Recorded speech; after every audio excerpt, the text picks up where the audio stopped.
Foul করলো ব্রাজিলের footballer, free kick পেল প্যারাগুয়ে। সব ঠিকই ছিল, কিন্তু মাঝখান দিয়ে প্যারাগুয়ের আন্দ্রে কুবাস লাল কার্ড খেয়ে বসলেন কেন?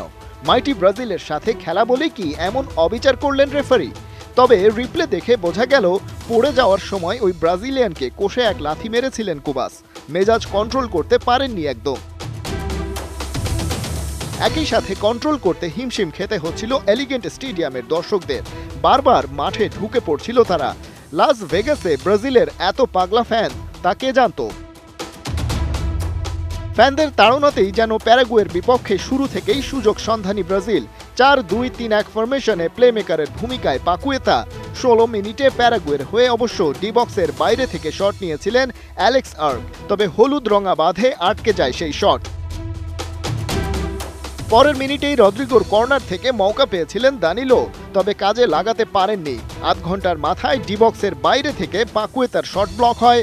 মিনিট খানেক বাদে পেনাল্টিও পায় ব্রাজিল, কিন্তু সেটাও মিস করেন পাকুয়েতা। আক্ষেপটা পূরণ অবশ্য করতে পেরেছেন তার খানিক বাদেই।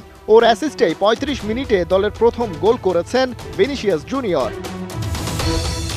বিরতির আগ মুহূর্তে স্যাভিনোর গোলে লিড ডাবল ব্রাজিলের, তাও প্যারাগুয়েকে ওরা ছেড়ে কথা বলল না। ফার্স্ট হাফের স্টপেজ টাইমে ওদের জালে আরেকবার বল পাঠালেন ভিনি।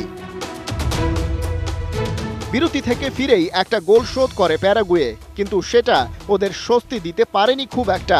ব্যবধান বাড়াতে ফের স্যাভিনহোরা আছড়ে পড়ে প্যারাগুয়ের ডেরায়। 65 মিনিটে পেনাল্টি মিসের সেই আক্ষেপটা পূরণ হয় পাকুয়েতার। আরেক মৌকা পেয়ে ভুল করেননি এবার। ম্যাচের 81 মিনিটে সেই কুবাসের লাল কার্ড কাণ্ড তর্কে জড়িয়ে হলুদ কার্ড দেখেছেন ভিনিসিয়াসও। গোলের হিসেবে প্যারাগুয়ে পাত্তা না পেলেও বলের দখলে সমানে সমান ফাইট দিয়েছে। ভালো মানের অ্যাটাকিং লাইনের অভাবেই ওরা কাবু হয়েছে। ব্রাজিলের জন্য যেটা সামনের বড় ম্যাচের আগে সতর্ক বার্তাই বটে। খালিদ জামিল, 71।